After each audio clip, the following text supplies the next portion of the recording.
الحمد للہ رب العالمین والصلاۃ والسلام علی رسولہ الکریم اما بعد فاعوذ باللہ من الشیطان الرجیم بسم اللہ الرحمن الرحیم وإلی ثمود أخاهم صالحا قال یا قوم اعبدوا اللہ ما لکم من الہ غیرہ قد جاءتکم بینۃ من ربکم هذه ناقۃ اللہ لکم آیۃ فذروها تأکل فی الارض اللہ ولا تمسوها بسوء فیأخذکم عذاب علیم صدق اللہ العظیم فجاء محمد سراج منیرا فصلوا علیہ کثیرا کثیرا سورۃ الاعراف آیت نمبر 73۔ ارشاد باری تعالیٰ ہے وَإِلَىٰ ثَمُودَ أَخَاهُمْ صَالِحًا، اور قوم سمود کی طرف ان کے بھائی حضرت صالح علیہ السلام کو بھیجا۔ یہ قوم سمود قوم عاد کے بعد زمین میں اس نے بڑا پروان چڑھایا، بڑی ترقی کی اس قوم نے۔ اس قوم کا علاقہ جو تھا وہ حجاز اور یمن کے درمیان تھا، اور اس درمیانی علاقے کو حجر کہتے ہیں۔ قوم عاد کے بعد، قوم عاد کی تباہی کے بعد رفتہ رفتہ یہ قوم جو ہے یہ عروج کو پہنچی، اور یہ قوم بھی جو قوم عاد کی طرح بڑے جسموں والے، بڑے لمبے ترنگے اور جوان اور مضبوط اور طاقتور لوگ تھے۔ جب یہ قوم بھی حد سے بڑی، یعنی جب یہ بگڑی، تو اللہ رب العالمین نے ان کو سیدھے راستے پر لانے کے لیے حضرت صالح علیہ السلام کو بھیجا۔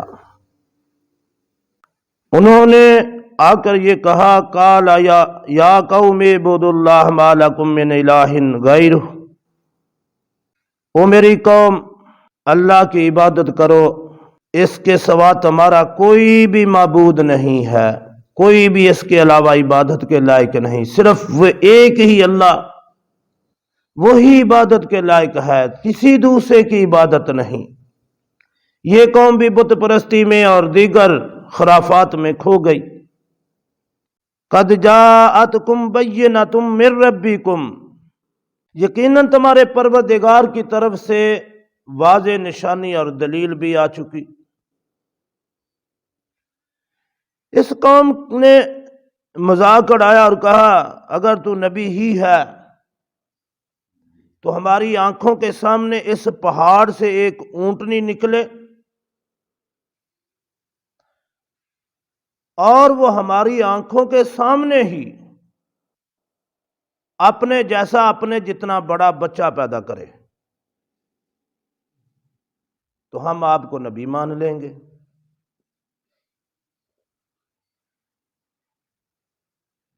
حضرت صالح علیہ السلام نے اللہ کے حضور دعا کی اور یہ معجزہ رونما ہوا۔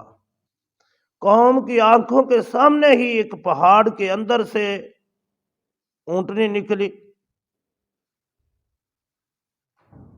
اور وہ اونٹنی نے اس قوم کے سامنے، آنکھوں کے سامنے اچانک ایک بچہ پیدا کر دیا، اور یہ چھوٹا بچہ نہیں تھا، یہ بھی اپنے برابر کا بڑا بچہ تھا، اونٹ کے برابر کا۔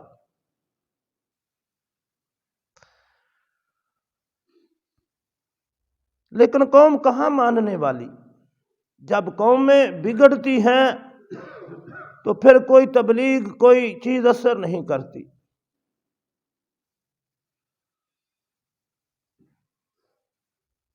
ان قوموں کا حال اللہ نے کیوں بیان فرمایا ہے؟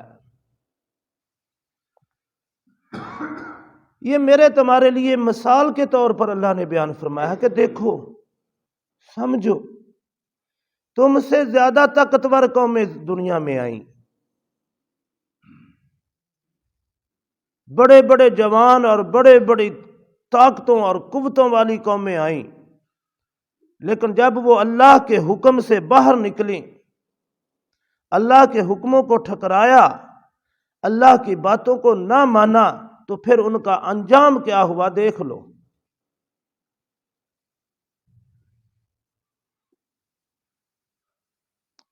اور اس امت کا یہ بھی اعجاز ہے کہ اللہ رب العالمین نے اس امت کو ڈائریکٹ نہیں کہا کہ تم پر عذاب آئے گا،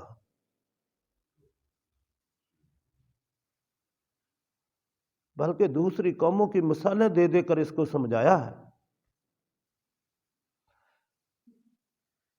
میں کبھی کبھی سوچتا ہوں نا کہ اس امت کا اللہ نے کتنا لحاظ رکھا ہے، کبھی کسی قوم کی مثال دی ہے اور سمجھایا اس قوم کو ہی ہے، امت محمد کو سمجھایا ہے۔ یہ قرآن میری تمہاری سمجھ کے لیے اترا ہے۔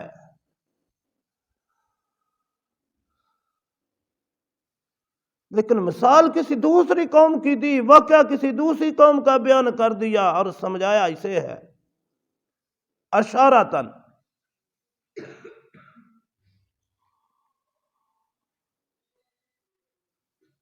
تو قوم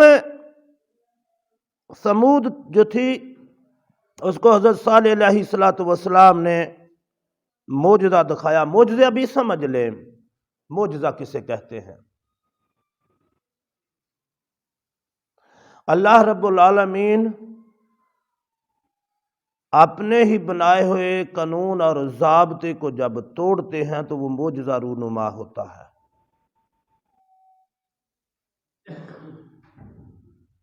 اور اللہ کے بنائے ہوئے قانون اور ضابطے کو اللہ کے علاوہ کوئی دوسرا توڑ نہیں سکتا، یہ بات ذہن میں رکھنی ہے بس۔ مثلا اونٹنی تو چاہیے کسی اونٹنی سے دوسری سے پیدا ہوتی، لیکن پہاڑ سے کیسے وہ نکل آئی؟ پہاڑ کے اندر سے، پہاڑ پھٹا اور اندر سے نکلی۔ یہ قانون سے ہٹ کر ایک بات تھی۔ حضرت عیسیٰ علیہ السلام عموماً ماں باپ دونوں کے ذریعے سے اولاد پیدا ہوتی ہے، لیکن اللہ رب العالمین نے اس قانون کو توڑا اور حضرت مریم کے ہاں بیٹا پیدا کر دیا۔ اللہ اپنے قانون کو جب خود توڑتے ہیں، یہ اللہ کا فعل ہوتا ہے، اللہ کا کام ہوتا ہے، لیکن یہ کسی نبی یا پیغمبر کے ہاتھ پر ظاہر ہوتا ہے۔ پیچھے قوت، طاقت اور پیچھے کام جو ہوتا ہے وہ اللہ کا ہی ہوتا ہے۔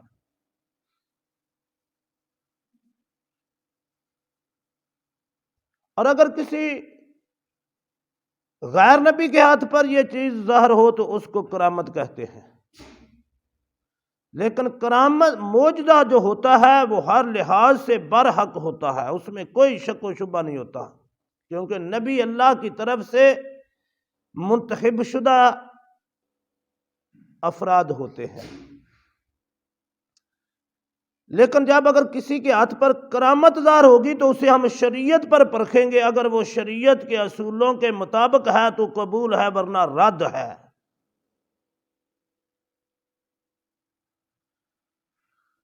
پھر دوسری بات اور سمجھ لیں کہ جب کسی قوم نے منہ سے کوئی معجزہ مانگا اور اللہ نے وہ معجزہ دکھا دیا، پھر اگر وہ قوم نے نافرمانی کی تو پھر اس پر عذاب آیا ہے۔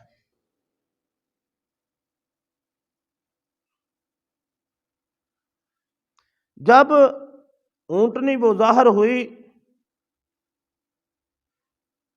تو حضرت صالح علیہ السلام نے اپنی قوم کو کہا، ہٰذہ ناقۃ اللہ لکم آیۃ فذروھا تاکل فی ارض اللہ۔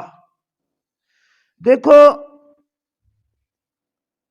یہ اللہ کی طرف سے اونٹنی ہے، تمہارے لیے یہ دلیل ہے، لہذا اسے آزاد چھوڑ دو، اس کو برے ارادے اور نیت سے کبھی بھی ہاتھ نہ لگانا، چھونا بھی نہ، ورنہ فَيَأْخُذَكُمْ عَذَابٌ عَلِيمٌ، اگر تم نے برے ارادے اور نیت سے اسے چھوا تو پھر اللہ کا عذاب تم پر آ جائے گا۔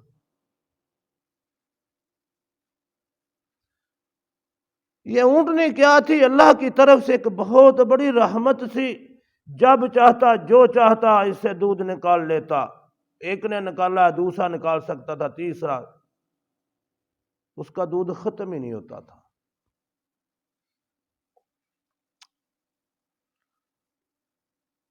پھر یہ کہتے ہیں کہ کھاتی بھی اسی طرح تھی،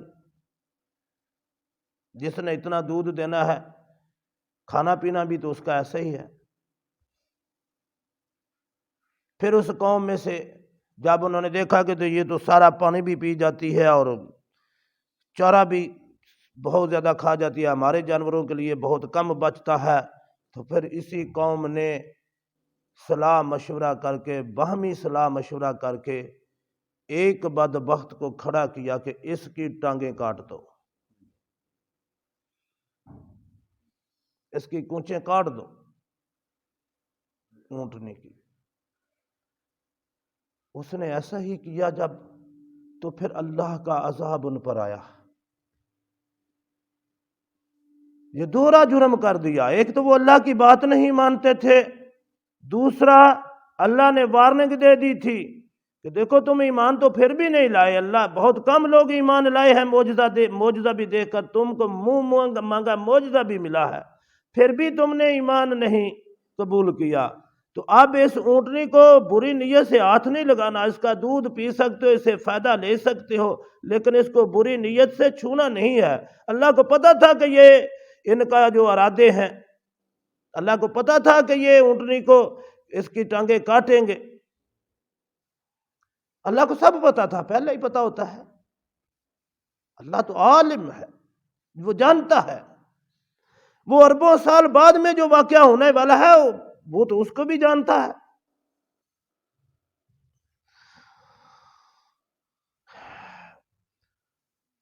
لیکن قوم نے پھر ساری قوم جو نہ مانی، اس کے اوپر اللہ کا عذاب آیا۔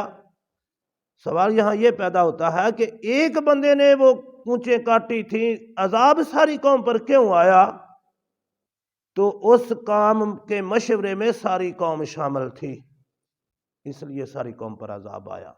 بس وہی لوگ بچے جو حضرت صالح علیہ السلام پر ایمان لائے۔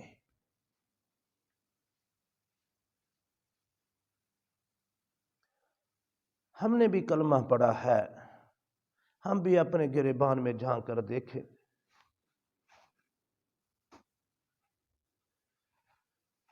میں دوسرے کی بات نہیں کرتا، مجھے اپنے پلے کچھ بھی نظر نہیں آ رہا۔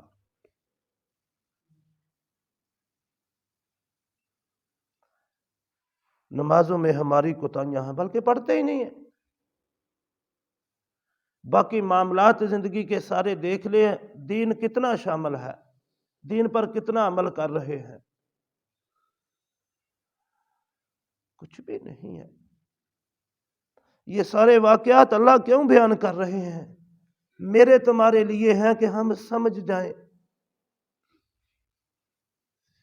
اللہ سمجھ عطا فرمائے۔ وَمَا عَلَيْنَا إِلَّا الْبَلَاغُ الْمُبِينُ۔